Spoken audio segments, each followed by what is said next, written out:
10 के लिए।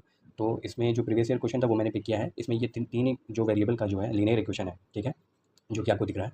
इसमें उसमें पूछा था कि विल हैव इफ़ जो दीज थ्री इक्वेशंस हैं, ठीक है, will have no common solution. तो उस केस में जो कंडीशन क्या होगी, मतलब अल्फा बीटा गामा के बीच में जो रिलेशन क्या होगा।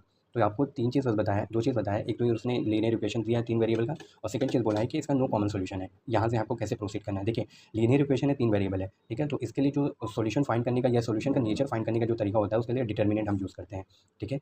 इस यहाँ पे डिटर्मिनेंट जो हम यूज़ करेंगे उसमें दो कंडीशन आती है। इफ़ डिटर्मिनेंट की अगर वैल्यू नॉन जीरो है तो यानी कि इन तीन इक्वेशन का यूनिक सोल्यूशन होगा, और जो यूनिक सोल्यूशन होगा उसकी वैल्यू होगी D X D Y D Z, ठीक है। सेकंड कंडीशन क्या है कि अगर डी इक्वल टू जीरो है, डी इक्वल टू जीरो आ गया तो उस केस में आपके पास फर्दर दो पॉसिबिलिटीज़ होगी, या तो D X D Y D Z, फिर फर्दर हम क्या करेंगे, चेक करेंगे डी एक्स की वैल्यू, डी वाई की वैल्यू, डी जेड की वैल्यू। अगर इन D X D Y D Z में कोई भी एक, यानी या तो डी एक्स या तो डी वाई या तो डी जेड, एटलीस्ट कोई भी एक अगर नॉन जीरो आता है, यानी कि नॉट इक्वल टू जीरो आता है, तो फिर हमें ये देगा कि नो सोल्यूशन की कंडीशन देगा, मतलब कि इन तीनों जो इक्वेशन का कोई सोल्यूशन नहीं होगा। लेकिन इधर अगर डी एक्स को मैंने चेक किया, डी वाई को चेक किया और डी जेड को चेक किया, और तीनों हम चेक करने के बाद ये फाइंड करते हैं कि जीरो आ रहा है, तो उस केस में हम जो है गिवन जो तीन इक्वेशन है लीनियर इक्वेशन उसके मेनी सॉल्यूशंस होंगे, ठीक है। तो यहाँ से हमें ये चीज़, यहाँ से एक चीज़ जो इम्प्लाइड है वो हमको समझना, अंडरस्टैंड करना है कि will have no common solution. No common solution का मतलब उसने बोला कि सोल्यूशन है बट कॉमन सोल्यूशन नहीं है, तो ये केस तो नहीं हो सकता।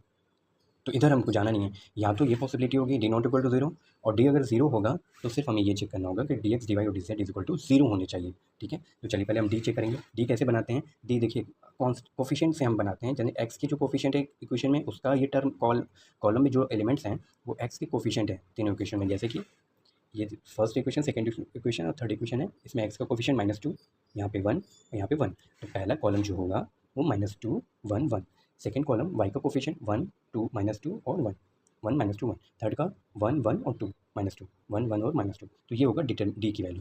डी एक्स कैसे लिखेंगे, सारी चीज़ें सेम होंगी, बस एक्स का जो कोफिशिएंट होगा उसकी जगह कांस्टेंट है। कांस्टेंट इसमें क्या है, अल्फा बीटा गामा। तो यानी कि एक्स वाले कॉलम में जो एलिमेंट थे उसको रिप्लेस करके अल्फा बीटा गामा। जब डी वाई निकालेंगे तो वाई वाले कॉलम में अल्फा बीटा गामा, बाकी चीज़ें सेम रहेंगी। जैसे ये देखिए, यहाँ मैंने इसी तरह उतार दिया, ये वाला कॉलम इसी तरह, यहाँ पे एक्स वाई वाले कॉलम की जगह अल्फा बीटा गामा। ऐसे ही थर्ड वाले केस में जेड की जगह अल्फा बीटा गामा, बाकी सारी चीज़ें सेम है। एक्स का कोफिशिएंट यहाँ पे रहेगा या वाई का कोफिशिएंट रहेगा, सिंस डी जेड निकालना तो जेड के कॉलम की जगह अल्फा बीटा गामा। ये हो गया रिप्रेजेंट करने का तरीका। अब हम जब डी की वैल्यू फाइंड करेंगे, यानी डिटर्मिनेंट की वैल्यू, तो डिटर्मिनेंट ओपन करने का तरीका या तो आपको पता होगा, और नहीं पता होगा तो नेक्स्ट वीडियो में अगर आप बोलेंगे तो मैं उसको एक्सप्लेन करूँगा। जब मैंने डी को एक्सपेंड किया तो यहाँ पे मेरी जो वैल्यू आ रही है वो जीरो आ रही है, since D is equal to zero आ रही है, तो ये वाली तो कंडीशन भी नहीं होगी। अब ये वाली की कंडीशन भी खत्म, ये कंडीशन है D is equal to zero, ठीक है। अब इसमें हमने ये भी चेक कर लिया था कि भाई ये कंडीशन तो हो ही नहीं सकती, क्योंकि एटलीस्ट कोई तो सोल्यूशन है बट वो सोल्यूशन कॉमन नहीं है, तो यानी ये भी नहीं कंडीशन। अब हमारे पास सिर्फ एक ही चीज़ बची, डी एक्स डी वाई और D Z must be equal to zero, तभी उस केस में ये चीज़ पॉसिबिलिटी बन सकती है।